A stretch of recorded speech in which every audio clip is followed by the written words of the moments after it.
Hi, we're Fox Consultants, and we're here today to talk to you about the value of a leadership culture. I'm Bradley Boyer, and my colleagues Sadhana Kovalan, Maria David, and Fawaz Field will be joining me. In 2001, Jim Collins published what has become one of the most influential studies on modern leadership, Good to Great. However, Collins didn't set out on this journey to study leadership. He set out to understand how some companies with average performance were able to suddenly transform into great ones. What Collins found was that the common theme among all the good to great transformations was strong leadership. As evidenced by this chart, you can see that the good to great companies massively outperformed their peers in terms of market performance. One of the leadership traits Collins identified is what he refers to as level 5 leadership, a paradoxical combination of personal humility and intense professional will. Coleman Mockler was the CEO of Gillette during one of the company's most tumultuous times. His reserved nature and courteous manner were often mistaken for weakness. This perception may have led to 2 hostile takeover bids and a proxy battle with an activist investor. Gillette was forced to endure these events during his tenure, but Mockler chose to fight these attacks, not for personal gain, but because he saw a brighter future for Gillette and believed that it was in the company's best interest and the shareholders' best interest to take this course. Subsequently, Gillette returned significantly more value to shareholders than what they would have had Mockler capitulated. Leadership also plays a big role in how the market perceives a company. In a study conducted by Deloitte, it was found that 45% of all analysts evaluate the senior leadership as a key factor for a company's success, making it the second most evaluated factor. Additionally, the study found that on average, analysts rewarded effective leadership with a 15.7% premium, while weak leadership was penalized with an average discount of 19.8%. This implies that the valuation of a company with strong leadership could be more than 35.5% higher than a company that exhibited weak leadership. The effects of leadership can be measured even within the confines of a single company. A study conducted by Zenger and Folkman at a Fortune 500 commercial bank, they were able to isolate the effects of leadership on net income. They found that good leaders contributed an average of $2.4 million to net income, while great leaders nearly doubled that, contributing $5.4 million. Conversely, they found that poor leadership actually resulted in an average loss of $1.2 million, which is a frightening statistic. This implies that poor leadership within an organization can cost the company a significant amount of money. This is why we believe that it is not enough to have a strong leadership team at the top, but you need to have a strong leadership culture that permeates every level of the organization. Additionally, we have found that the effects of leadership can be even greater on smaller, middle-market companies that are not publicly traded. In 4 interviews we conducted with senior executives, all felt that strong leadership was even more important for small companies than for large ones. This was largely due to the fact that there was less room for error. In one example, a leader of a small professional services organization explained how marketing meetings with clients fell by more than 20% in 1 year due to high turnover of junior personnel.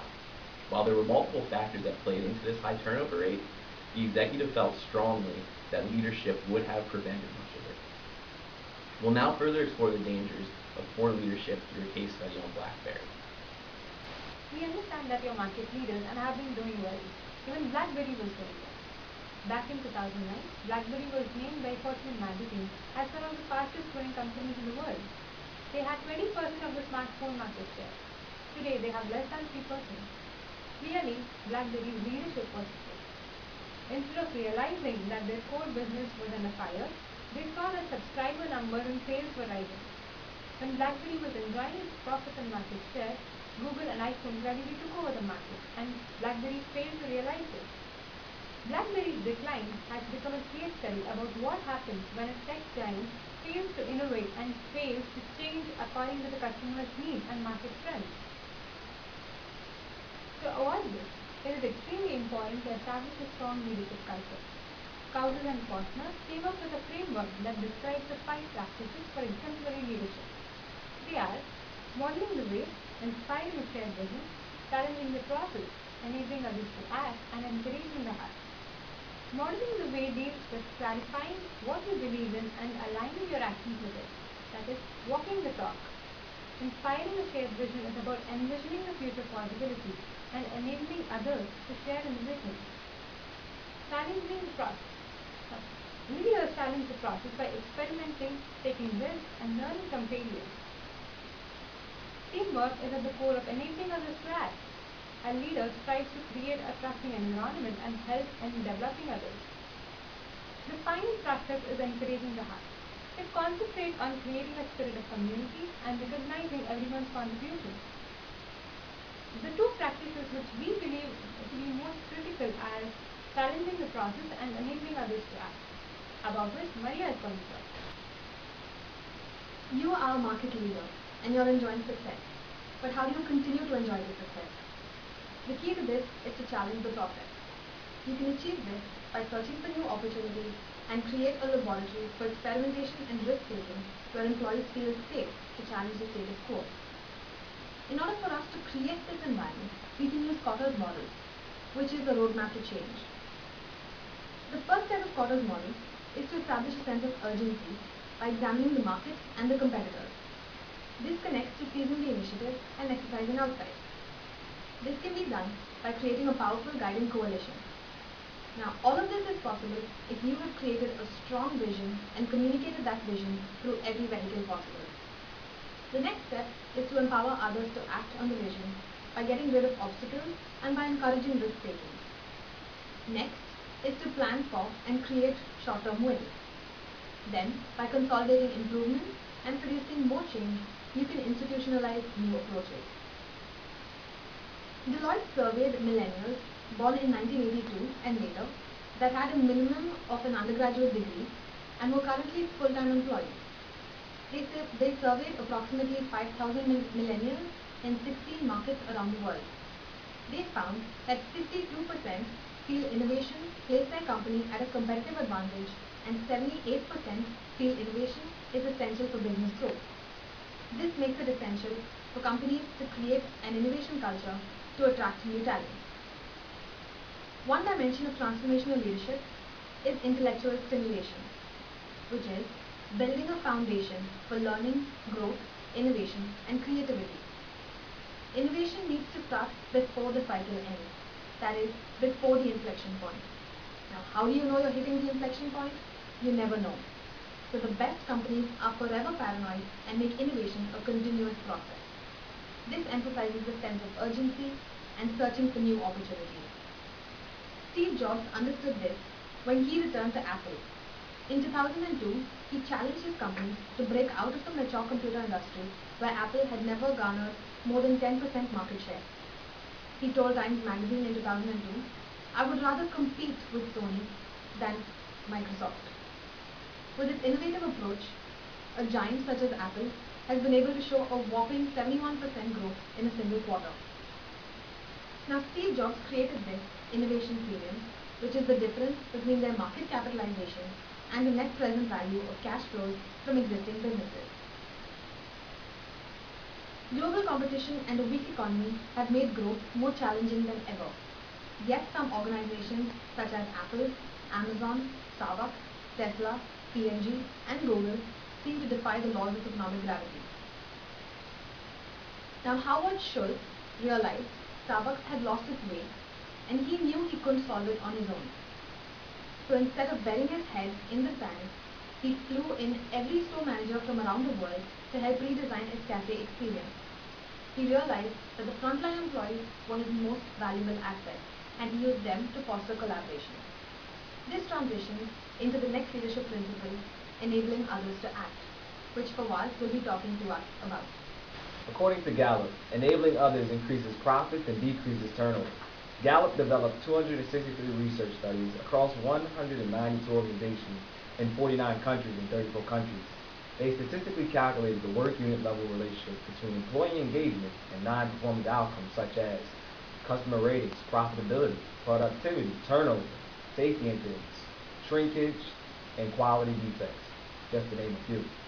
According to IBM's report, great companies increase their employee self-determination, confidence, and competency through training and development. According to IBM's report on the value of training, 71% of leadership identify their constituents as significant sources of sustained economic value. In regards to the best performing organizations, In this report, 84% of employees are receiving adequate training.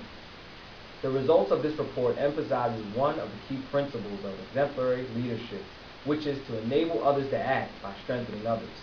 For your information, an exemplary leader enables others to act by fostering collaboration through creating a climate of trust and transparency and facilitating relationships on all levels, as well as strengthening others by enhancing self-determination and developing competency and confidence. Reuben Mills, the former superintendent of Camden, New Jersey School District, personified these two principles by utilizing a distributive leadership process while leading, which is very similar to enabling others to act. He'd overcome struggles in this position by first recognizing that his principals and staff had the capacity, as well as recognizing that there was a lack of accountability from his senior leadership. Reuben Mills fostered collaboration and strengthened others by significantly increasing the senior leadership and central office's presence in the school with the principals. Ken Chenault is another prime example. He's a top 10 CEO and chairman of American Express, who took the following steps to ensure Amex's continual growth and success by challenging the process. He accomplished this by utilizing a philosophy of staying liquid. The reality that Amex faced, uncertainty in the market while Amex was doing well economically, and also had no concern about shutting down, which is similar to your company. Their goals, stay profitable and still selectively invest in growth. Ken Chenault enabled others to act by always keeping different pulse checks on his constituents as well. He encouraged informal feedback, significantly used online feedback as well. He also facilitated global town halls by satellite. He would do a top-down, bottom-up approach of having brown bag lunches with employees on all levels. And he also valued constructive confrontation. In that, he enabled others to act by creating a climate of transparency, trust, and facilitating relationships throughout the company. A leadership culture can do a lot for a company in all times, especially when the market is changing and uncertain. 10 of 11 of the CEOs of the companies from the Good to Great study were promoted from within their company, which was at a rate of 6 times more frequently than their peers, which emphasized developing talent internally and creating a leadership culture. These companies did not maintain the status quo. So you have a choice. Invest in a leadership culture and continue to be successful, or maintain the status quo.